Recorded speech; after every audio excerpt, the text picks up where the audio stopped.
Mga kapatid, ito po ang ilan sa mga pinakamalaking balitang dapat niyong malaman dito sa Newsroom Now. Naglabas na ng kanilang mga salin ang 21 na senators sa gitna ng issue ng korupsyon. 3 na lang po ang senador na hinihintay. Yan ay sina Senator Alan Peter Cayetano, Amy Marcos at Bato de la Rosa.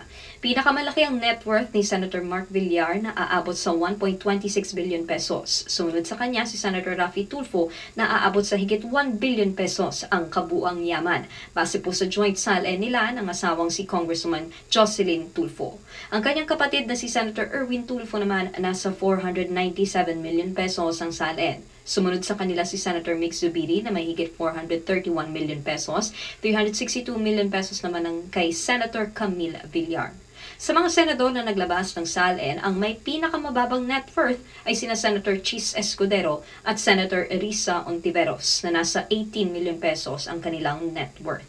Sa ilalim po ng Code of Conduct and Ethical Standards for Public Officials and Employees, dapat kasama sa deklarasyon ang assets, liabilities at net worth ng mga asawa at mga minor de edad na anak ng opisyal na nakatira sa kanilang pamamahay. Nagsara naman kahapon ang palitan ng piso kontra dolyar sa 59 pesos and 13 centavos. Ito pong pinakamababang halaga niyan sa kasaysayan at posible pa pong bumaba ang halagang yan sa susunod na taon. Ayon kay businessman strategist Jonathan Raveras ng Reyes Tacandong & Co., posible raw na pumalo sa 60 pesos ang palitan ng piso sa dolyar pagpasok ng 2026. Isa sa itinutulong dahilan ay ang 19% na taripang ipinataw ng Amerika sa mga produktong Pilipinas. Pati rin daw yung nabunyag na flood control scandals. Sa kabila nito, maaaring mapalakas ang paghina ng piso ang turismo, pati na rin daw ang remittance ng OFWs.